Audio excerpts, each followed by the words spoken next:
AC/DC and Metallica share a massive overlap in fans, even though they don't really sound that much alike. Both bands are really loud, riff-driven, guitar-based, and they're both legendary.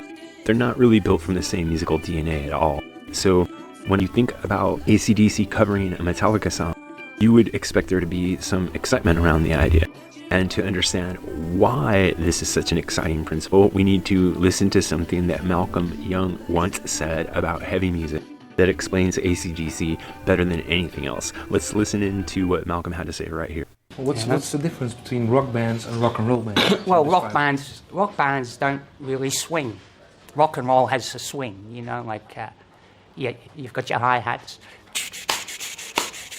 You know, a lot of rock's not got that swing in the hi-hat. It's more. So when Malcolm says swing, he isn't talking about jazz horns, he's not talking about big bands, he's talking about feel. Swing means the rhythm breathes. It leans forward and pulls back, it makes you move, it makes you want to groove. AC/DC has this. Even at their heaviest, their music still has a bit of boogie to it, a little bit of a dance factor. This is actually where heavy rock and early metal started. So if you go back to Black Sabbath, particularly on the early albums, everyone talks about Tony Iommi's riffs, and rightly so, but if you listen closely to the band, it's really driven by Bill Ward. And Ward came up on jazz, blues, and swing drummers. He didn't just hit hard, he phrased his parts orchestrally in a jazz idiom. So if you listen to War Pigs, or Fairies Wear Boots, or Hand of Doom, there's light and darkness, and there's rhythm that moves. The swing is a huge part of why Sabbath didn't just sound heavy, they sounded alive, unpredictable, and dangerous. And that swing factor is also why their music has endured, because there's been 10,000 heavy bands that try to riff like Sabbath, but none of them sound like Sabbath. And the factor is the swing factor that Malcolm was talking about. AC/DC embodied that same rhythmic tradition, even though they weren't a heavy metal band. Master of Puppets is tight, precise, and locked down. The drums are driving straight ahead like a machine. The guitars are palm muted, and everything about this song is based on playing the right note in the exact right place at the exact right time with machine-like predictability. There's no swing to the song. There's attack, aggression, and structure. And it's less about swing and rhythm and more about power and precision.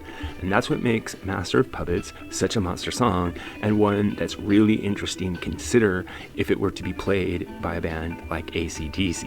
So, could AC/DC play it? Sure. Angus could handle it, no problem, the riff.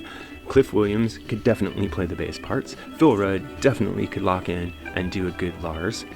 They could get the notes right, they could get the speed, they could definitely get the volume, they could definitely get the attitude, but it would sound completely different because AC/DC would instinctively let the track breathe a little bit.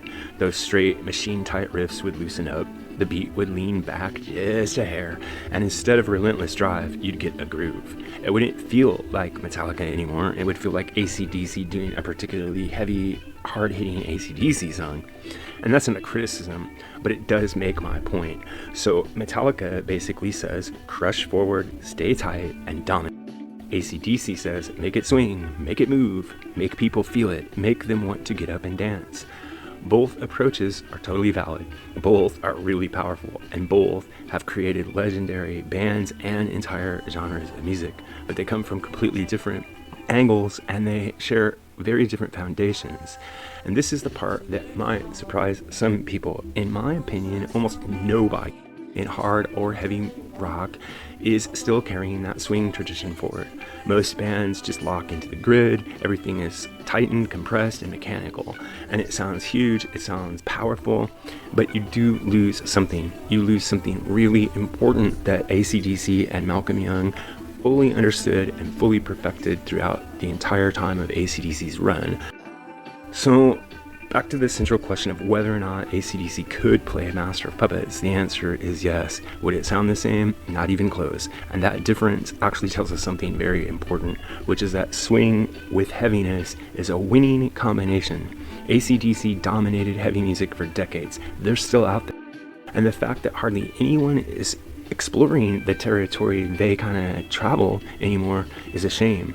And it's a wide open space for a band to occupy right now. As Malcolm Young showed us, sometimes the heaviest thing in rock and roll is the groove.